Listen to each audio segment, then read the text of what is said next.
Good morning, good afternoon, good evening. Welcome to the Venture Outfitter Weekly. This is I'm Kevin Koym, reporting in from my Airstream trailer called Moonraker, about to be on the road, and just we're using the mobile broadcast studio. Wanted to say hello from here, but welcome to the Venture Outfitter. Today, what we're going to be talking about is conflict resolution. And we have a very special guest, Greg Stevens, a long-term friend of mine, as well as a colleague. We're going to be going through some of that sort of stuff. But I got a handful of things I want to tell you about first off. So welcome to the Venture Outfitter. The whole idea about the Venture Outfitter is, how is it that we can work together in a community around TechCrunch of entrepreneurs that are around the world to connect and work with each other to support us all as entrepreneurs to move our ventures forward. Today's program is sponsored by the state of Chihuahua, and I want to say thank you to the Secretary of Innovation and Economic Development. In coming programs, we're going to have a lot more information about the state.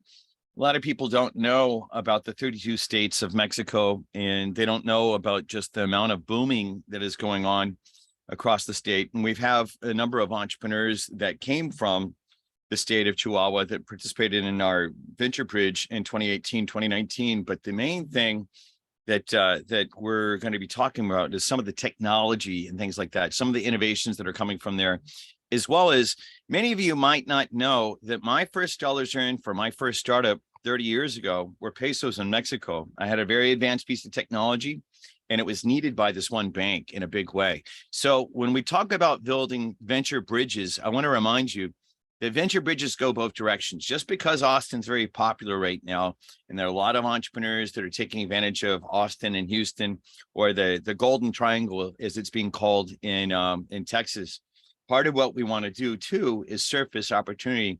There's a lot of opportunity in the state of Chihuahua and in other parts of Mexico that you should take advantage of. More of that's coming soon. Thank you for the state of Chihuahua and the exploratory project that we're working in with them. And we'll talk more about that coming soon. If you're not in the TechCrunch community site, we are still allowing free memberships into the community. And the whole idea is we want to get a bulk of people moved over from our old Slack channels. And someone asked me about the old Mighty Network. We got rid of those two tools because they weren't working for us as well as I find that the new implementation of Circle that we've been using has done. Great thing about it is there's a lot of places to plug in. We're using this as the basis of the landing spots for a lot of our entrepreneurs that are in venture bridges. And there's a special program there that if you want to get involved in that, at the most basic level, the gym membership of TechCrunch, which is called the Venture Outfitter. There's a Venture Outfitter course, like all the basics. If you're looking at raising funds and getting your startup together, even before you get involved in some of our more advanced programs, there is a place there that you can apply and be a part of the Venture Outfitter program. That being said, the community is free, so join us. If you don't have a way of getting to that QR code, you can go to techcrunch.com/connect. And there is a site there that actually will allow you to sign up for free on that. So coming soon, next week, happens to be my birthday. Not that I'm dropping hints or anything like that, but happens to be my birthday on June 15th. I really don't want any gifts, but I will be for our nonprofit. I'll be asking for if you want to make a donation towards our nonprofit. The TechCrunch nonprofit is called the Inter-American Education Consortium. But kind of what I want to do, and it won't be a complete review of the last 20 years, but I'm going to be talking about the journey of the last 20 years of working with entrepreneurs. Now, TechCrunch has been TechCrunch since 2008, when a guy by the name of Jonas Lamas, one of my former business partners, named it that. But it's been a 20-year journey since I originally went down to the country of Chile to start working with entrepreneurs there. And I'll talk a little bit about everything that's happened. It's been the good, the bad, and the ugly. There's been more struggle than I ever thought that there would be. I probably, truth be told, might not have done it if I knew what would happen, but it's been really rewarding as well. So that being said, part of what I want to do is I want to invite you to that story. Many of you have been a fundamental part of that story. And so I'd like to actually hear from some of you as well about that. And I'll be reaching out to some of the different entrepreneurs that are there that were part of this. And then we'll be having some retrospectives in the rest of the year, because there's been a lot of advances in multiple countries about the work that got started back then. When I'm in Chile in August, we're going to hear from a couple of different guys that were a fundamental part about this whole journey. So we won't hear from them this next Thursday, but I'll start telling you some of the stories, because it's important for us to start recognizing the success. I say that, and I'm saying that to myself as much as anyone else, but part of what I want to do is share in those stories, and love to hear some of the ones that you have to share as well, if Tech Ranch has been a part of your entrepreneurial journey. And then on the 22nd, we're going to hear from Barry Thornton, and he's going to say, "What the F are you doing?" If you know Barry Thornton, he is the founder of a place called ClearCube, a founder of Austin Audio Works, a founder of many other companies. He's been wildly successful. He's one of my mentors. Every once in a while, I get together with him about every 2 to 3 months and get a proper ass kicking. He's controversial, he's harsh, he's pretty intense about the way he interacts with me and pretty much everybody. But the guy is wildly successful, and from both from a happiness standpoint as well as just working through things and stuff like that. So if you look at his companies, he's done really well. And so we'll hear from him on the 22nd. I'm really looking forward to that. I'm sure that I'm going to get my butt kicked in front of all of you guys, but that's what Barry enjoys doing. And I learn every time that I'm around him. But the main thing about it is he really has a very introspective kind of way at looking at building ventures. And I think you all could you'll find value in that. So this week, yesterday evening, in fact, I gave a speech and actually an interactive program with a number of the Young Leaders of the Americas initiative. We've been hosting a few weeks ago. You met Jose and Adolfo. Jose from Venezuela, living in Paraguay, and Adolfo from Mexicali, Mexico. They're two of our fellows, but there's a whole group of fellows that have been put together for this program called the Young Leaders Initiative. And you've heard in the past, I really like these type of programs for building bridges. The bridges that we built to Uzbekistan were 4 different leaders that were in a similar type of program. But the main thing about it is we're inviting them to be a part of the community to bring this work back to their home countries. And so we'll actually have them on. In fact, we're going to have several of them pitching to you, because they're doing really advanced work. One of the really interesting initiatives was, bringing 3D printing of houses into Brazil for the poor, and an entrepreneur that's really moving about what she's doing with that work. There's another entrepreneur out of Honduras that has an AI-based technology tool for supporting people with mental health, because in Honduras and other parts of Latin America, there's not a lot of technology for helping people through rough times. And so I'm real excited about inviting them into the community and having these long-term relationships that help, through entrepreneurship. As you've heard me say many times, I believe we can change the world.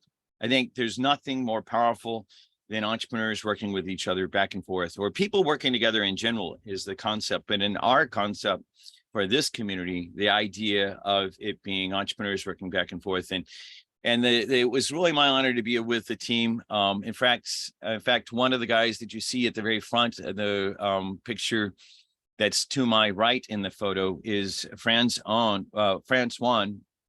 who we've heard from many times before from Captain Haiti. And I got to hear a really great update about what he's been doing face to face. And so we'll hear more about this, but I'm real excited about that. It's through these bridges that we can wrap these solutions around the world and build a culture together that actually takes the world in a better place than it is. And because these are the people that are really the visionaries that will drive change in the world. And we need that.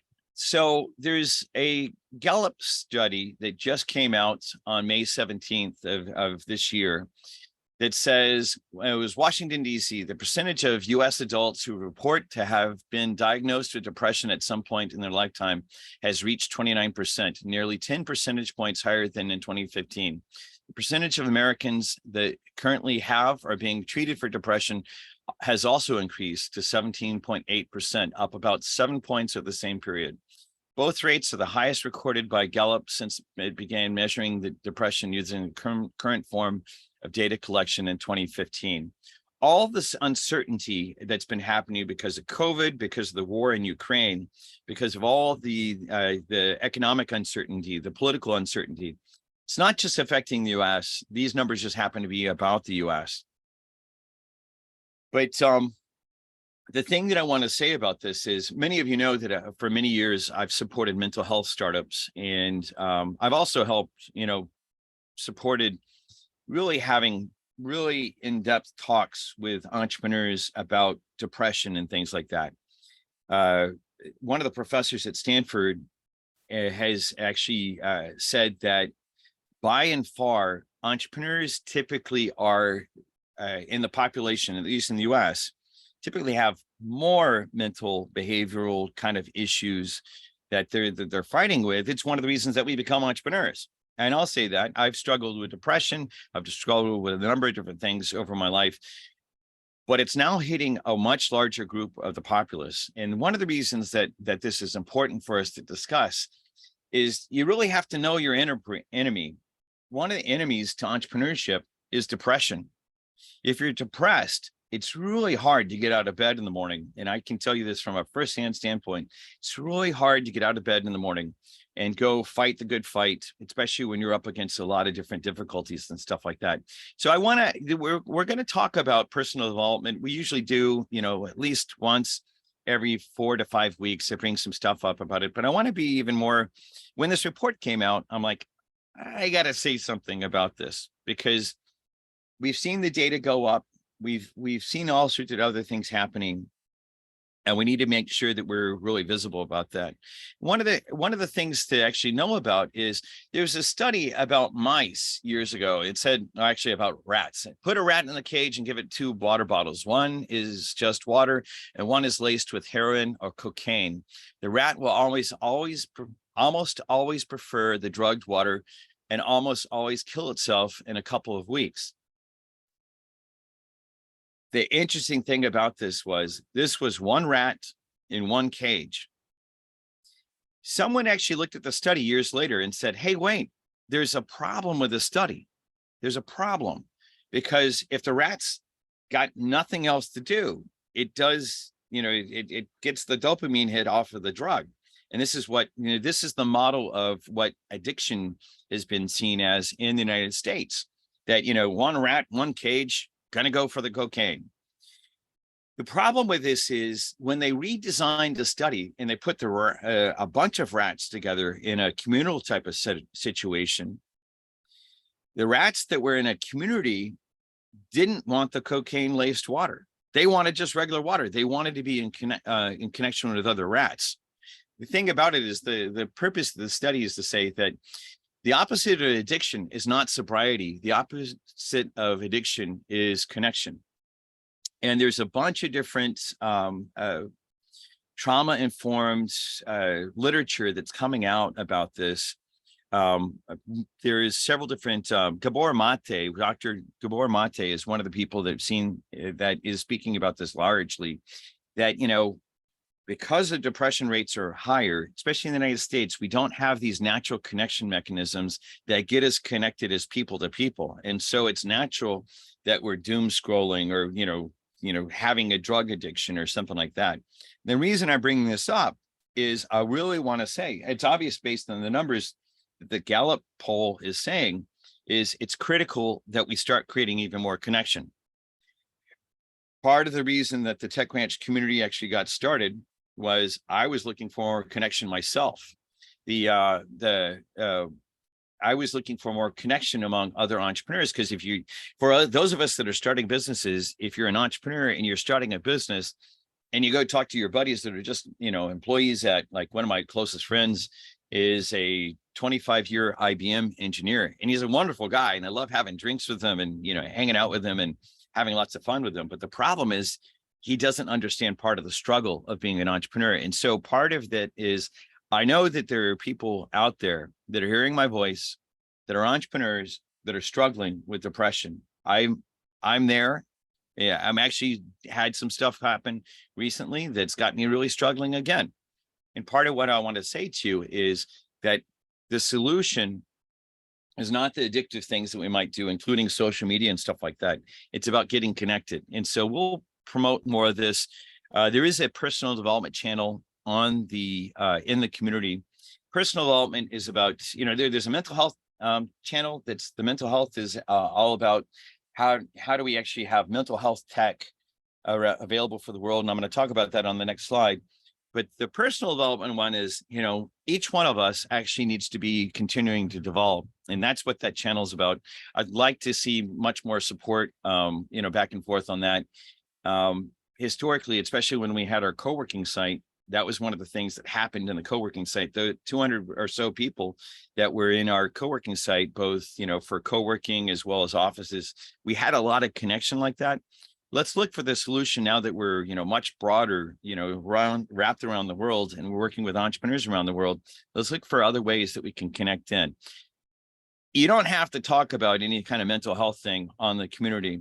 If all you're doing is solving your own problems by posting into the request and saying, hey, I need to find an attorney in the following area, I need, a technology thing, whatever your request is, just doing that is enough. I'm not saying that you have to open up and say, hey, the following thing happened. You don't have to do that. One of the things to do is just contribute and request stuff from the community. And through doing that, what we're pointing at is naturally going to occur. I have a long history of doing this with entrepreneurs, all the way back to the first group of entrepreneurs that I started in 1997. And I've seen it happen where just a little bit of connection between, a group of entrepreneurs, you can actually have much better outcomes, and it doesn't have to cost you anything more. Okay, so two things that are happening around this is, at the beginning of, there's an initiative that started out of Slovakia, and also another founder based out of Germany, called the Digital Mental Health Alliance.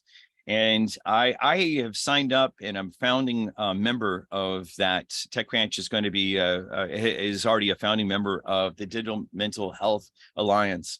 If you have technology that's in the mental health space, you can apply for free to join the program.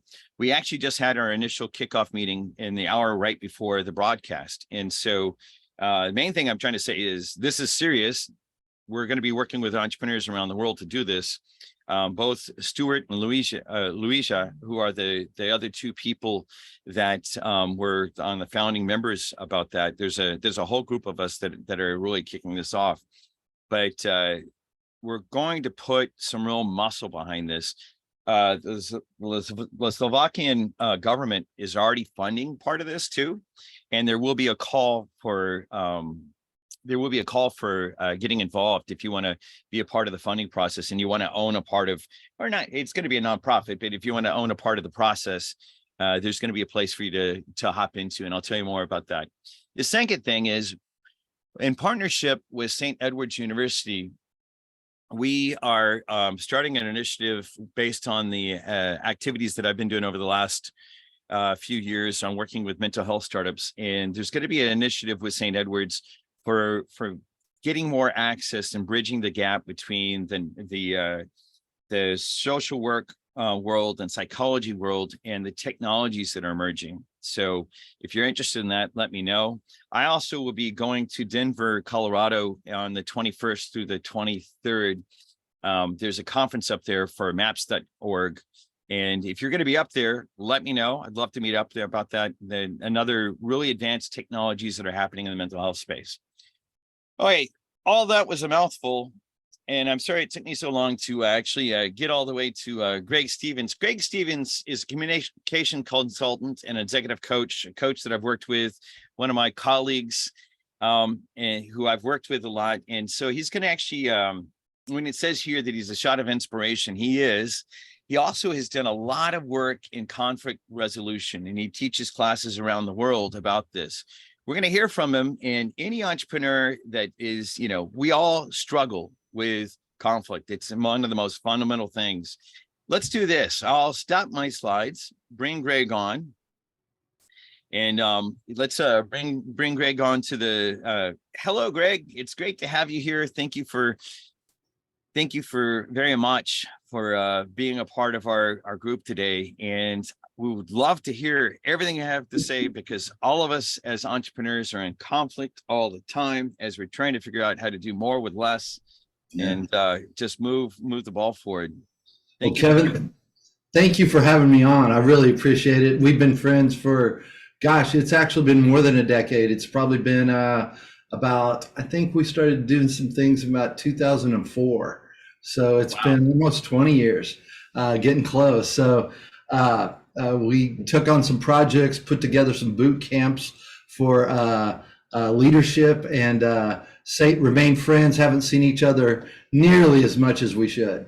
I can vouch for that. So well, I'm glad to be reconnected with you, because you really inspire me. And those first workshops that we did back for the Society of Hispanic Professional Engineers and other groups and stuff like that, that really laid the groundwork for the work that I got to go off and do with Tech Ranch with entrepreneurs around the world. So thank you for investing in me. I appreciate it. No, I love it. I love it. And I love talking about conflict when I was a person that avoided it at all costs early on. Why should you listen to me about conflict? Well, pretty much because I was terrible at it. And I knew I needed to get better, and I didn't know how. So I started taking classes. I started doing a lot of different things. And I ran into a group of guys that actually eventually wrote a book called Crucial Conversations, Tools for Talking When Stakes Are High. And as I took the class, I thought, this is unbelievable. And I went out and started using it. And then I went to the gentleman and asked, they hadn't even written the book yet. They had the training. And I said, hey, could I, be a part of your organization, keep my independent status as an entrepreneur?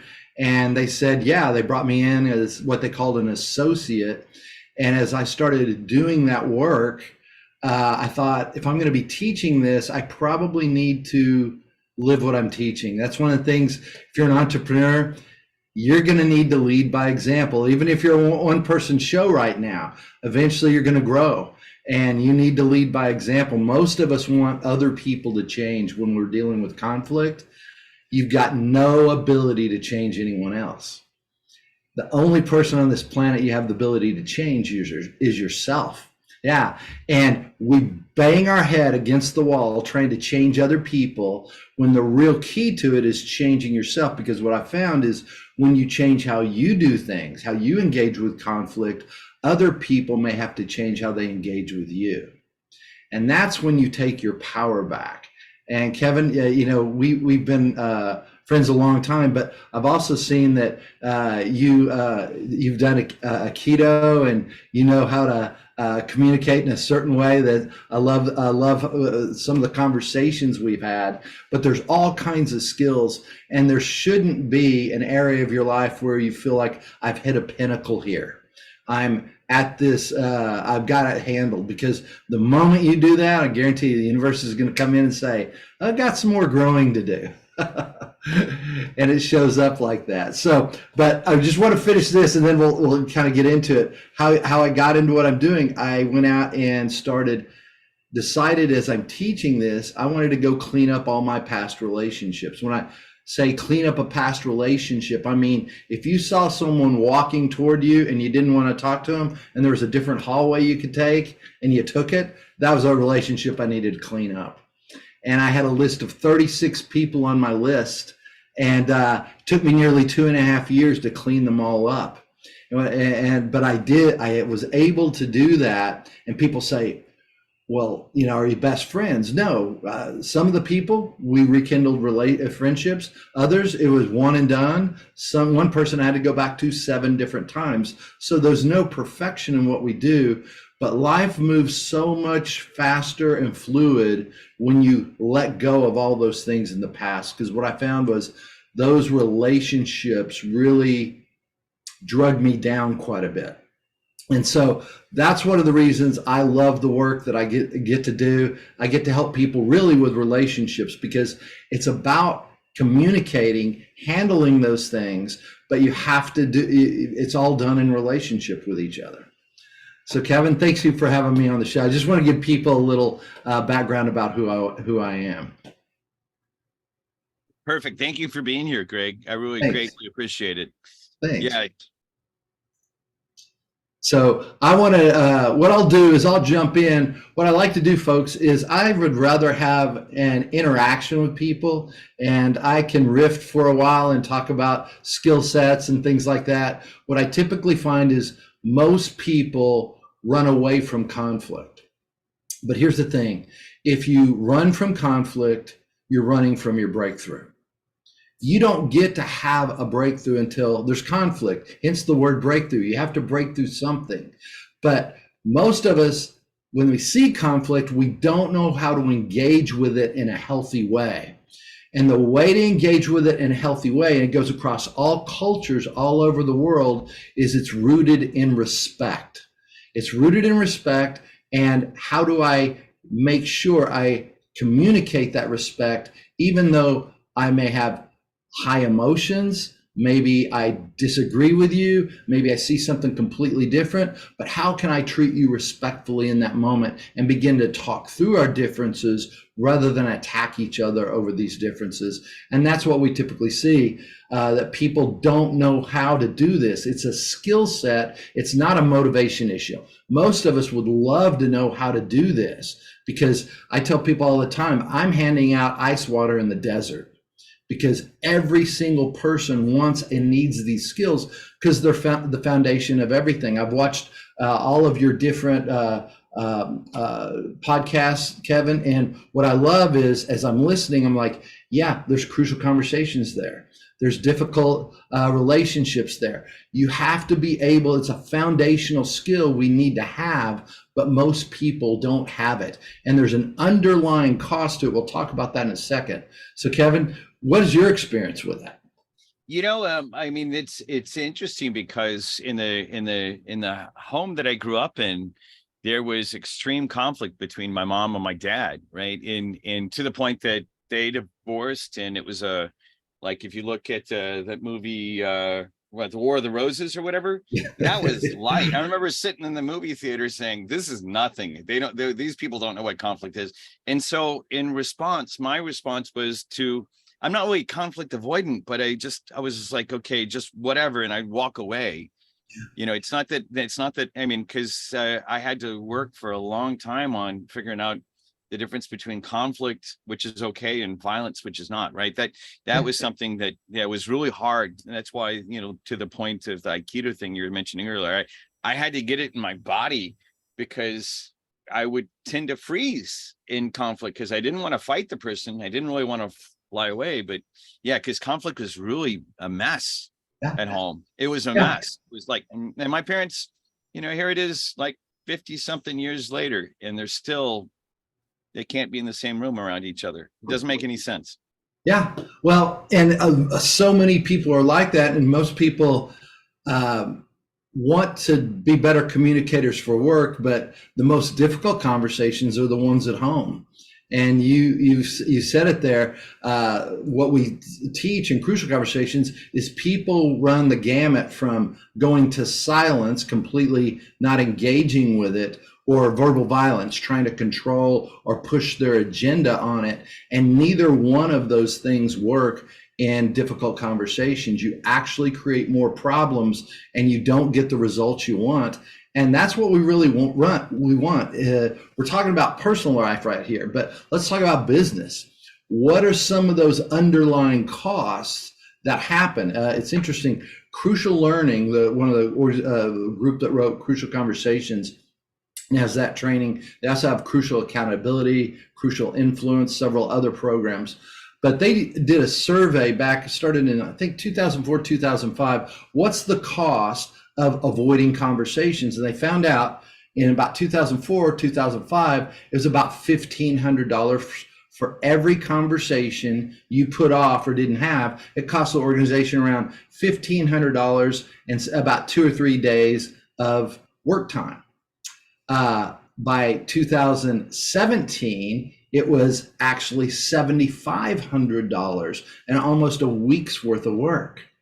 Now they've just looked at, I'll show you the stats here in a second. Let me go ahead and share my screen with you. Right here, I'm going to jump down to this.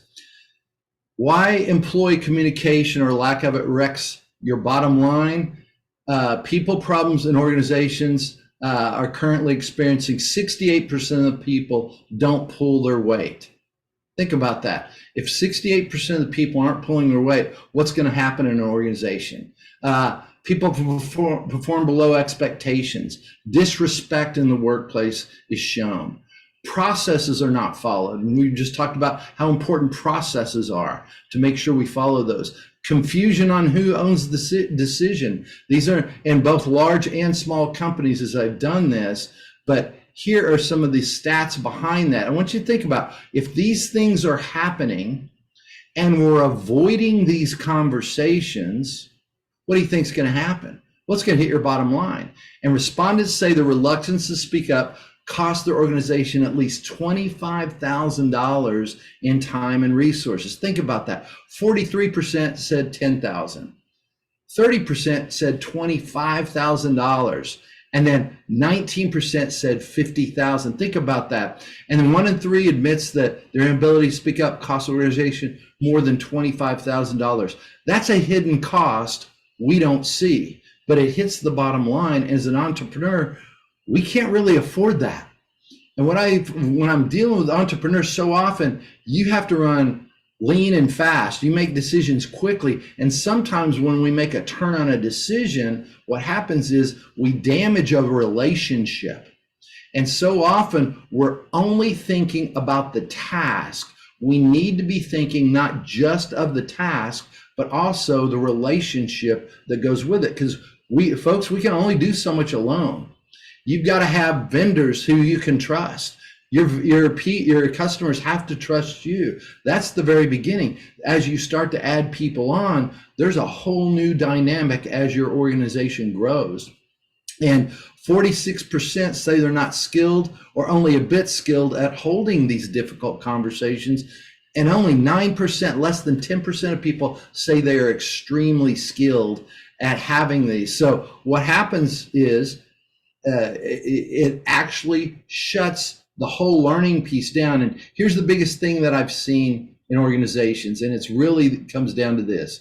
Most people decide not to have conversations because they consider the risk of having the conversation rather than considering the risk of not having them. Let that sink in for a second. We think, oh, I don't want to have this conversation because it's going to be difficult. It's uncomfortable. I don't want to hurt the relationship. Well, I don't want you to hurt the relationship either. The thing is there a different way we could have that difficult conversation and build the relationship? And that's the key. The keys to doing it this way, we have to begin to change our emotions, turn our brain on, and get curious rather than judgmental. All right. I think it's interesting. I've been saying this for years. I think Ted Lasso came up with, be curious, not judgmental, on the dart scene. I started laughing because I've been saying it for years. And that's what we have to do to turn our brains back on. Because you were talking about, Kevin, what happens is we have the biology of it. And the biology, what happens, just like if I see a bear in the woods, all of a sudden, here's what happens physiologically too. We understand fight or flight, but I want to walk you through specifically what happens. When I see that bear, blood rushes from my larger organs to my larger muscle groups. My legs first, so I can run from that bear. My upper body second, so I can push whoever's next to me in front of the bear, okay? Get stronger than them. And one of the organs your body deems unnecessary in that moment is your brain. So blood leaves your brain, but not all of it. But if you were to put your brain on an MRI, what would light up is called the amygdala. It's about the size of 2 little almonds. It's the base of the cranium and the spine. It's the smallest part of your brain. All of your creative thinking and problem solving is in the neocortex, the prefrontal lobe. But if you look at an MRI right now with that bear, it's blacked out. But what happens in that moment? Let's say a customer's irate with you, or a vendor hasn't done what they're supposed to, or someone you trust on your team hasn't done something. What happens? The same thing happens. What do you think you need on? Your reactive brain or your reflective brain? I'll call the first one your reactive brain. Here's what happens when I have the reactive brain. Have you ever been in one of those conversations and 5 minutes after it was over, you're going, gosh, I wish I would have said this. Or I can't believe I said that. Here's the thing. The answers were always there, or you wouldn't have thought about them 5 minutes later.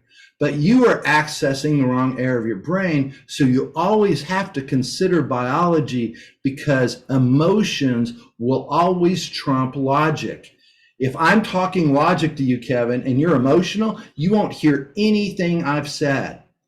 The only time you'll hear it is when you get back into your logical brain. And that's what we call creating psychological safety. But most people want to get other people to psychological safety, but to get people there, you have to manage your own emotions first. And we're terrible at it because we don't see it. What the really cool thing is, you know what turns the brain back on? Questions turn the brain back on. It flips the switch. Next time, one of the things, I hated COVID. The only thing I liked about COVID was there was no traffic. I can move around Austin so quick. But now that people are back driving, I think they're actually worse drivers now. Because they've had some time off. They're not as skilled. And don't you get upset when someone cuts you off? Yeah, I know it's interesting just because it's like, where did this person learn to drive, right? Exactly. And it all of a sudden you're mentally hijacked in that moment, and that's where road rage comes in. But try this little trick.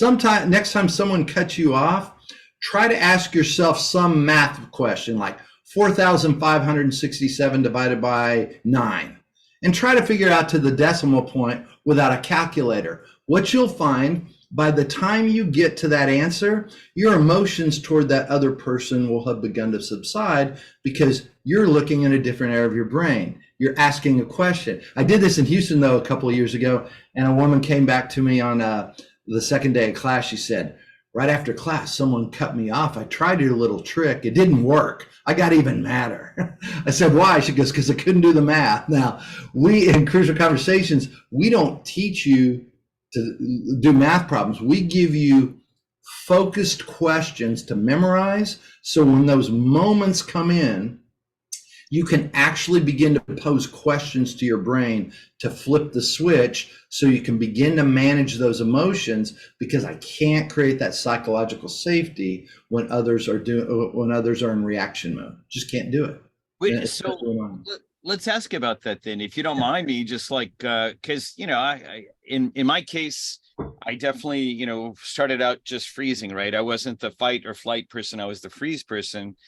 Because of all the martial arts training and all that sort of stuff, now I can keep my body somewhat calm through everything. But I mean, because of my background, or I don't know that other people feel this way, but sometimes the thing about it is I don't know how to help the other person to calm down. Is there any suggestions around that? Because, like, as an example, yeah, maybe I did something obtuse, and I'm really sorry. Like, usually I don't like to create I don't like to create conflict with other people. I don't, but I have like a certain style that sometimes I am the bull in the china shop. How do we actually go? Can you say something more about how to help the person on the other side of the picture, whether it's a personal relationship or perhaps an employee or perhaps something else, how to help them like not get hijacked by me being obtuse? Oh yeah. Well, the thing is I love that you want to create that for them. And that's what all of us want. We want that person to calm down. Let me ask you, when you ask someone to calm down, what does that do? Oh, it just enrages them more. Exactly, because you just told them what to do. And we're trying to control that rather than us. And that's what I really want to, folks, we can't read the label from inside the jar. We can't see ourselves, folks. And one of the problems with that is we see that other person as the problem. We don't see how we're contributing to it.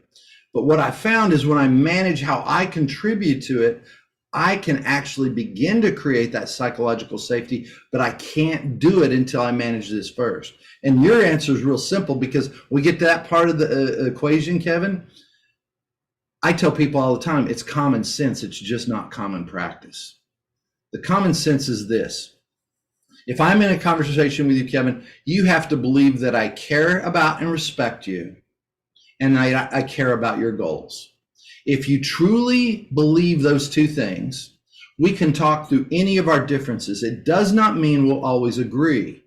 But if I care about and respect you, I care about your goals, we can actively have an amazing dialogue about how to do that. But what happens is either one of those are off in your perception. Your perception of my intent determines whether you're going to go to that silence place or that verbal violence place. You doubt my intent in that moment. Even though we might be good friends in that moment, that fear kicks in, we doubt intent, and we get emotional, and everything starts to go into what we call a downward spiral. And it's going to cost us because we're not going to build the relationship while we do this in that moment. Yeah. And someone said also in the chat box, I saw someone said, ask them a question, flip it on them. I love that. But here's the thing. Are you flipping it on them to try to win the argument? Now, here's the key. The goals of the intent of dialogue to really get there are to learn, seek the truth, strengthen the relationship, get results, look for that win-win. If I can stay focused on that in my motives, things really fall into place real nicely. But what happens, Kevin, we're talking, and let's say we're on a project together. I say, Kevin, if we do this piece, we can have it done by next Friday. And then you say, well, Greg, if you'd done your part a month ago, we'd already be finished with it. My intent was here a minute ago. When you said that, my intent drops. And what we go to in that moment is wanting to be right. Look good, save face, or punish or blame, or I win, you lose. Oh, here's one. Avoid conflict in that moment, or remain comfortable, or try to control. All of those are lower motives. If I'm trying to win over you, it's a lower motive. And you will feel that, and you feel manipulated, you put your wall up. Wait, that's one of the things that I remember that you used the words dialogue versus debate, right? Debate is you're trying to win. Dialogue is we're trying to move things forward. I noticed that Paulina has raised her hand, and I think is going to come off of mute and would like to. She posted the question earlier about the flip it on them thing. Paulina, did you want to say something? Hi, Greg. Thank you so much. It has been wonderful to listen to this. So my background is in international business, and I wanted to pose this question for food for thought for everyone in the community. Considering that I actually had to do a conflict resolution and, studying different cultures and the communication amidst different cultures, I'm curious your thoughts as far as what your suggestions are on that, given everything you've said.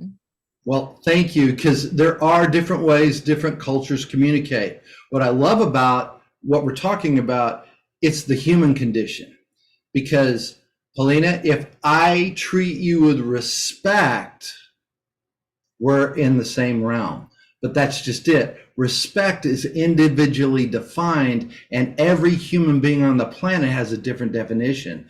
Cultures have different definitions. One of the things I've coached some of the people who've moved over into a different culture, I always tell them to find a mentor they can sit down with and say, I'd love for you to mentor me, and my intent is never to be disrespectful, but I know I'm still learning the culture. I might not do things. Would you be a coach to me to let me know when I've stepped over those lines? Because I'm on a learning curve right now.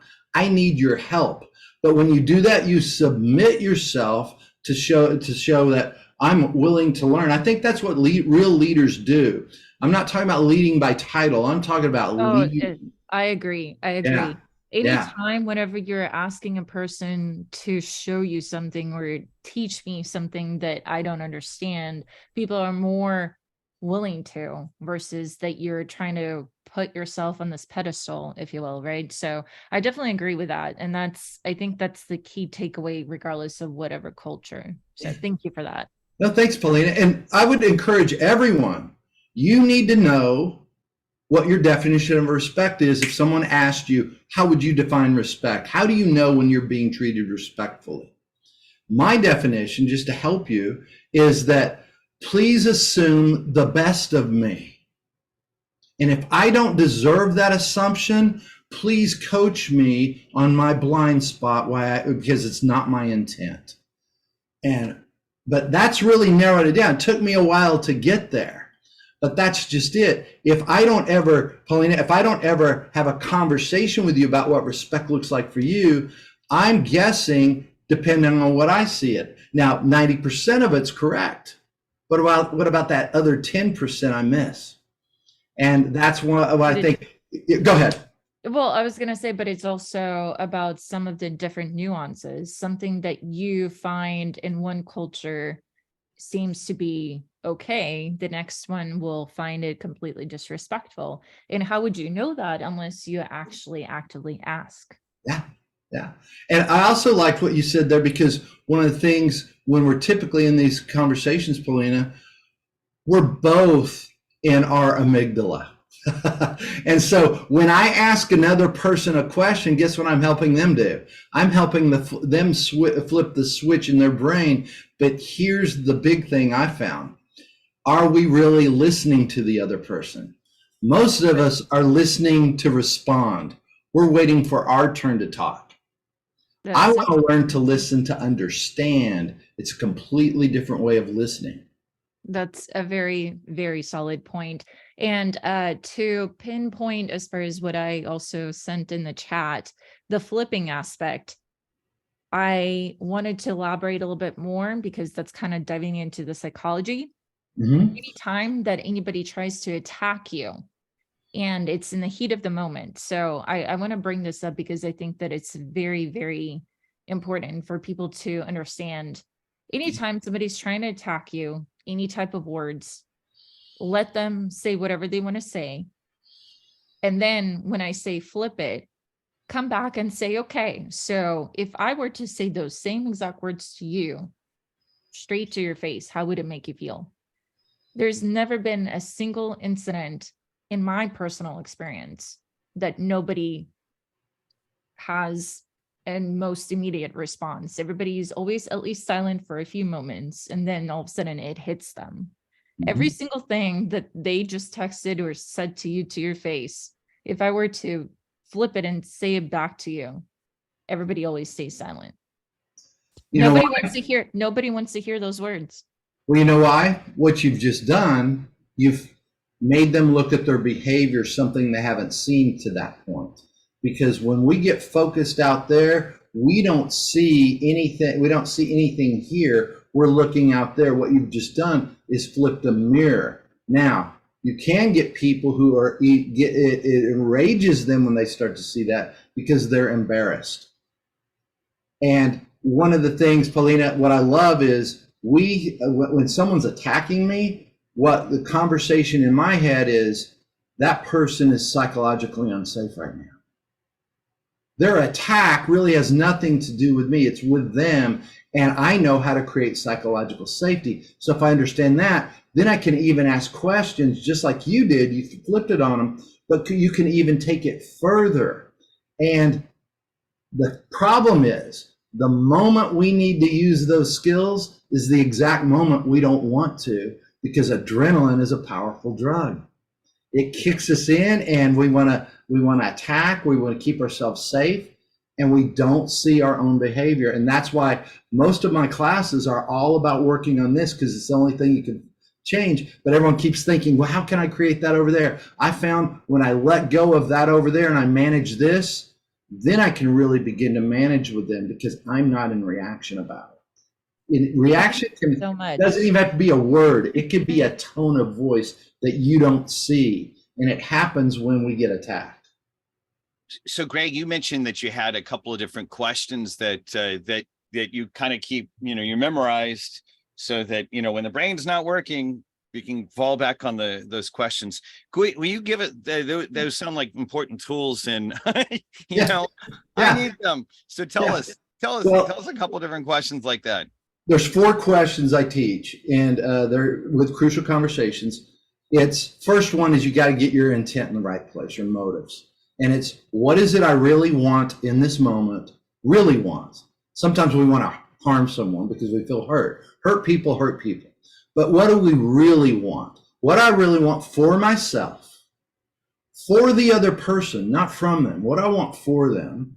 What do I want for the relationship? And what do I want for the organization or the family or whatever that may be? That gets your motives in the right place. The next question is, what's my role in this? How am I responsible? Most of us want to blame someone else. Folks, you've got a responsibility in here. Well, one of the things I've learned with this, there's a mantra I live my life by. I learned when I was doing all this work. And my mantra is, everything in my life I create, promote, or allow. Total responsibility for my life. I've got to own that. What did I do? Did I say something? Even, I'll say this. At one point, I had to do this because I was married and I got divorced, and I could blame a lot of things on my ex-wife. But when I got real clear, you know what? No one forced me down the aisle. Perhaps I made a bad choice for myself in this. I have a question for you, Greg. Real quick. And when the moment I did that, the moment I owned that, guess what? It didn't change the circumstance. It changed my mindset. And when you change your mindset, it allows you to engage very differently with both your life, your emotions, and with other people. And Cal, I'll give you 1 second. Let me get those other 2 questions. The third question is, why would a reasonable, rational, decent person do what that person's doing? Now, we're not saying they're reasonable, rational, or decent. The question is for you, so your behavior doesn't become the issue. And then the final question is, what do I do right now to move toward what I really want? What action do I take? And typically it's like, I need to have this conversation, or I need to say this a certain way. Cal, you go ahead. Well, my question is a little complicated. Last 20 years, my kid married a woman that got diagnosed as bipolar. Mm-hmm. And when she gets emotional, she gets over the top. And it happens periodically. So we kind of gotten used to the pattern, although it's still hard to handle. And it is basically, kind of a up and down scenario. Now, the only reason I bring that up is because 2 years ago, I got tasked with dealing with a young teenager who came to find out from his mother had undiagnosed mental issues. He wouldn't sleep for 30 hours at a time sometimes and go into a manic mode, and then equally would go kind of, crazy, right. 20 years old at the time. Right. Law enforcement had to deal with him. And I was talking to this one officer. I could not believe how often law enforcement had to deal with this kind of thing on a regular basis. And, you and I deal with the same. How do you recognize the crazies from afar is kind of what my question is. I don't know that you can in most situations until you've been with it a little while, because I guarantee you, Cal, I've had some very close, same thing. My ex was diagnosed with bipolar when you said that. And the thing is I can't change anything about them. Sometimes they take their medicine, sometimes they don't. There's different stages they go through. Yeah, but what I found, you won't take what's anything. That? What's mine that? Won't. Yeah, exactly. My daughter-in-law won't. Right. And that's just it, because it does a lot to them in that way. They don't want to do that. They like the feeling of the highs and the lows as well. Yeah. And that gives them a lot of different things. That's why I had to make many decisions in my life. Everything in my life I create, promote, or allow, because it didn't work for me at a certain level. That was me. That was my choice. I had to own that choice, that was mine. I could stay, I could go, but I can't change someone who doesn't want to be changed. That's the hard part about it. And as I did that, I thought, how can I make sure I'm mentally healthy through this entire process? And part of this is having some of those conversations, being able to speak at your truth respectfully in those moments. And let me put it this way. I cleaned up all those past relationships. And was it easy? No. But it was worth it. And there are boundaries, folks. Every healthy relationship has boundaries. If you don't have a healthy relationship, if you're ever going to create one, you've got to set those boundaries. And as you change those ideas, people are going to say, well, you're changing the game on me. Yeah. Many times people knew me as a person that wasn't going to speak up. I had to let them know I'm going to start speaking up. That was a shift for other people in my life. And so I had to start. Go ahead. Well, in my case, I got 3 grandkids involved, and they're not quite young enough to be sort of independent. So my kid has to sort of stay involved. With the 20-year-old young man, brilliant, charming, smart. His mother kind of put him into the funny farm with the kids, other, young people, to get him remedicated. And very hard on her. I really feel for her. I mean, I stuck it out for about 2 years and trying to help, and it was just overwhelming. Yeah.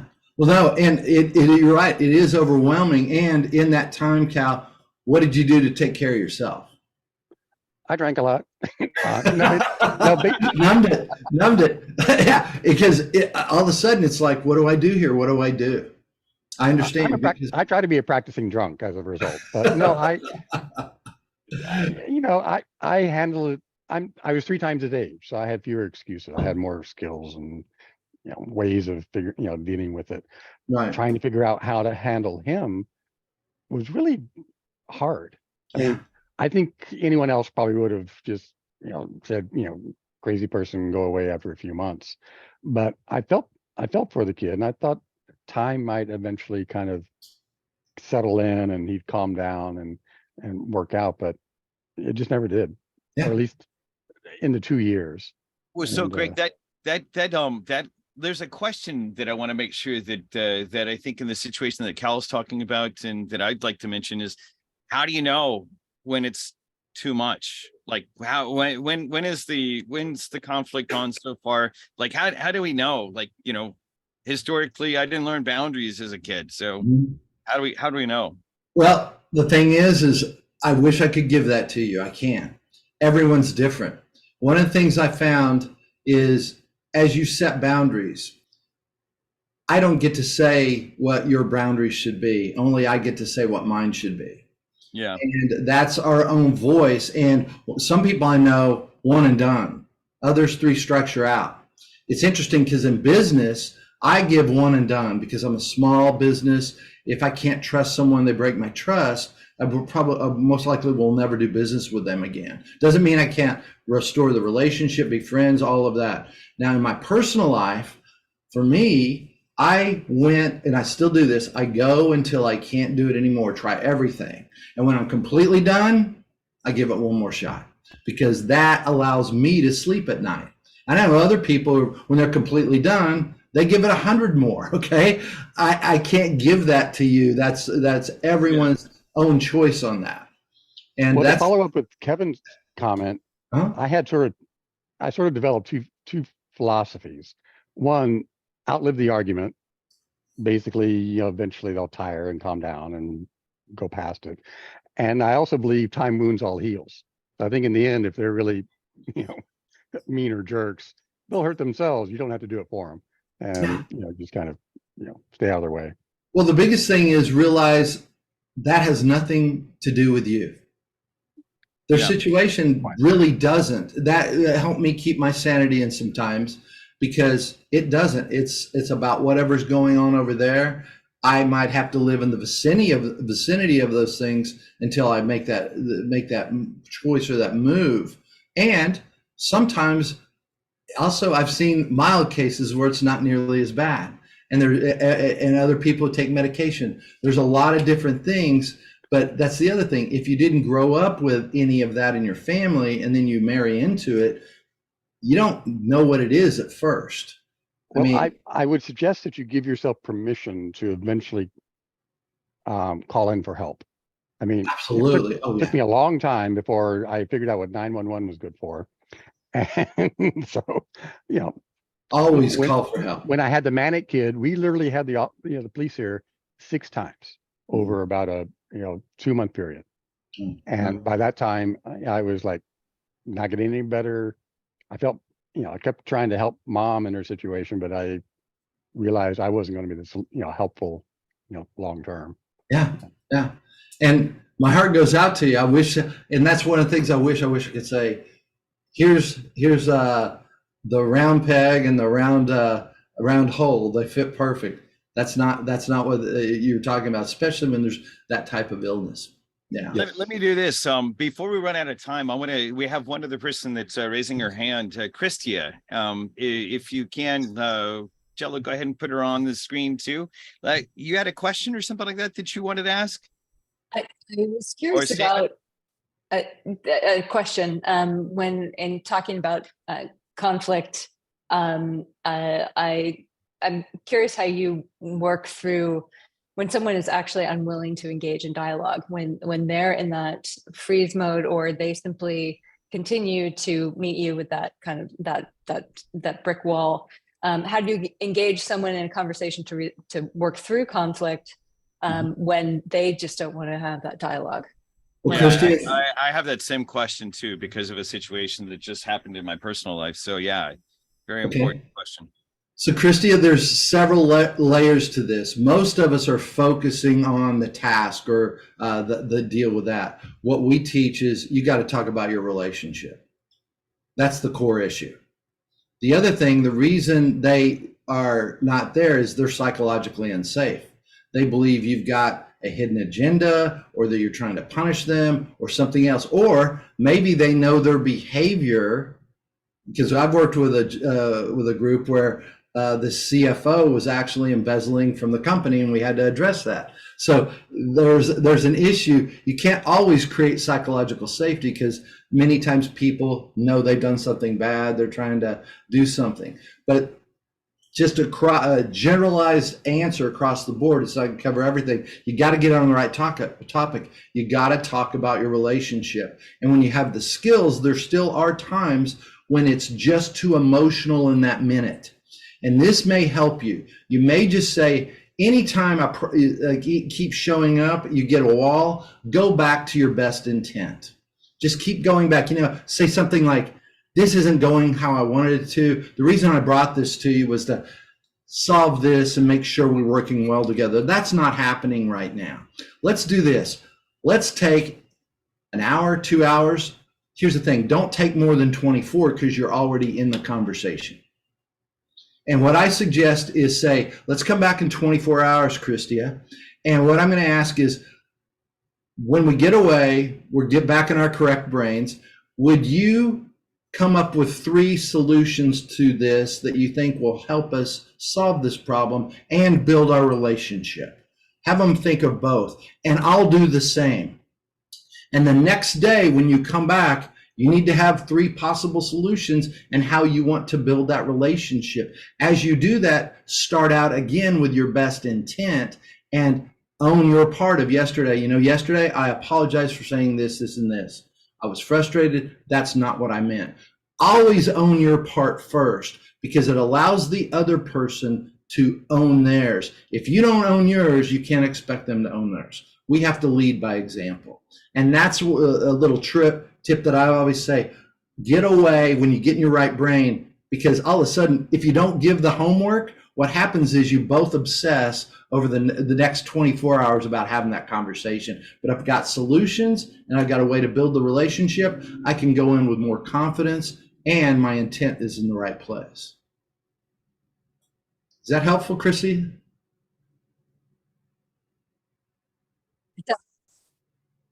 Wait, I'm not hearing you. Oh, you cut out just for a second. What'd you say, Christia? Christia? Barking dog. That's funny.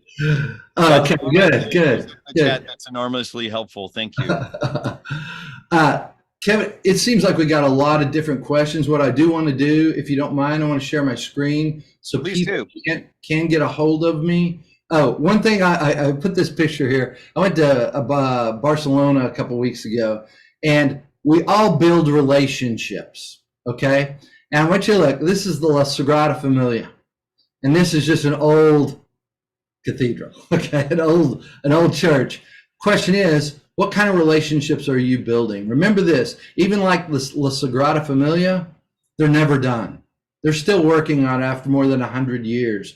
And this is a place that actually they felt like they got to there. They never improved it. And ask yourself, what are you building? I also I teach different masterminds around communication. I have mastermind groups around communication and also breakthrough results. I have different ones for different levels. And you can, if you want to take this QR code, you can see about some of the work that I do around communication and relationships. And then if you do this QR code that I'm going to show you real quickly, I'll give you another couple seconds on that one. But this QR code will give you all of my contact information. It'll just drop it in your phone. So it'll have all the information listed there. I have a podcast called A Shot of Inspiration. And Kevin, I haven't have y'all had you on yet? Not yet, not yet. I think partially when we saw each other just a few weeks ago, I had some traveling, and so yeah, I'm looking forward to it. Definitely forward to it. Yeah, I'd love to have you on for sure. Well, and for everyone in the community, what we'll do is Jello will make sure that there's going to be a post in the community that has this video. We'll ask Greg to come like for a week to be able to just listen in to any follow-up questions you might have. Obviously, that information that Greg just shared will be on there as well.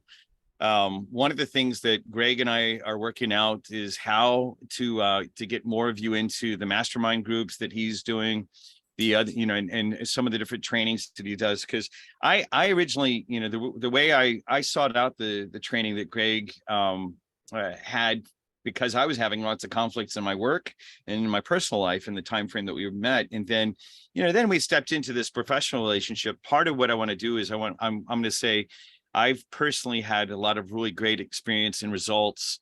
I stopped screwing up as many things. I'm still screwing up things, Greg, and I'm going to call you after this and say, hey, help me. But all this will be on the community site. And if you're seeing this on one of the streams, if you're seeing this on, you're in the Zoom audience, or you're you see this on the recording later, or you see kind of one of the short clips that we do, all the information will be on the community. And we're going to ask Greg to stick around, like we always ask different experts, for at least a week, just back and forth to answer your questions back and forth here. Because I know this is, so many people in entrepreneurship are like, well, teach me how to write a pitch deck or something like that. And the problem is they pitch, they get the money, and then they destroy their businesses because they don't deal with the underlying conflict. Or they destroy their relationships at home and they don't resolve that conflict. And where are you? Yeah, you made some money, but you don't have anything to show for it. So, yeah, Greg, I appreciate you sharing your insight with us today. It's been helpful for me at so many times during the last almost 20 years of knowing each other. And I'm glad that you're here and you're going to get involved in our community and deploy these programs so that more of our entrepreneurs can get involved. Any closing words you'd like to say before we close it up for the day? Yeah, I want to say one thing. Don't ever look at me like I'm perfect around this. I'm still a work in progress. I'm still working on it. And there is, like I said, La Sagrada Familia, I'm always working on it. I hope you are too, because this is the one thing I can promise you pays huge dividends, not just financially. It will give you a better bottom line, but it will give you more peace. We were talking about depression and things like that. I was on antidepressants for more than 5 years. After I did a lot of this work cleaning up those relationships, I've been one of those few probably able to get off, and I've been off for nearly 20 years now. And life still hits me, There's hard things to deal with and things like that. But now that I have my voice back, one of the things I found many times, my therapist told me years ago, depression is anger sometimes turned inward. And so much of mine was I didn't have a voice because I didn't speak my truth respectfully to others, didn't know how.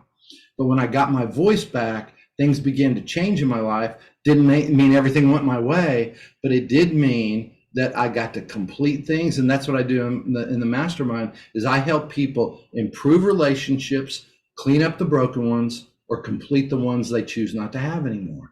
And completing doesn't mean necessarily that you have to go somewhere else. It just means you let all of those hooks go away. But it's hard work. And I will say that as well, because it is not something we wait on others to do. We have to do it. But entrepreneurs understand hard work.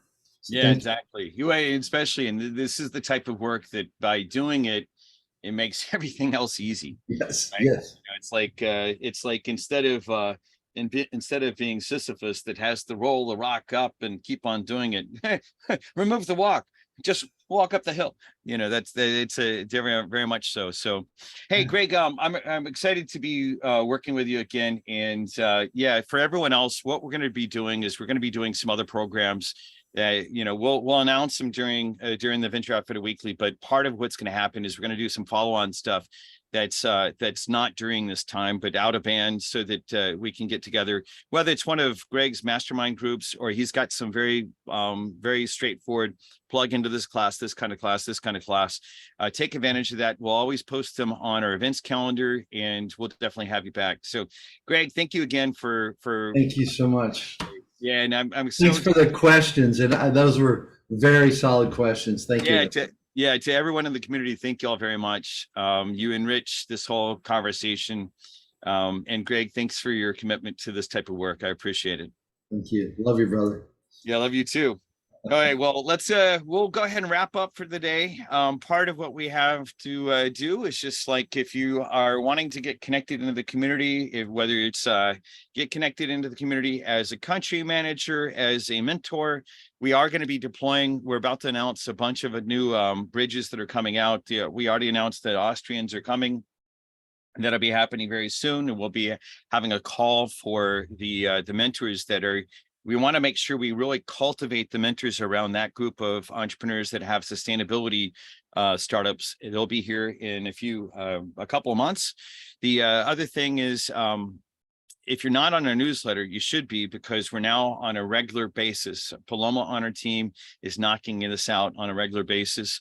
Also, we are now taking this content and publishing it as a podcast that will be available to you as well. Because I know a lot of you are like, 11 o'clock on a Thursday. Come on, Kevin, that's hard time to plug in. The videos will always be available online. And then also there's going to be, there will be in publishing it as a podcast too. All that information, if you want to plug in, is at techranch.com/connect.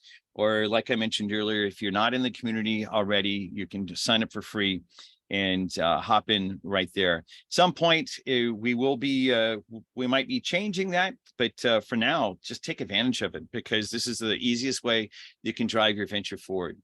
And with that, it's great to have had Greg on, and thank you, community members, for everyone that's been a part of the conversation today.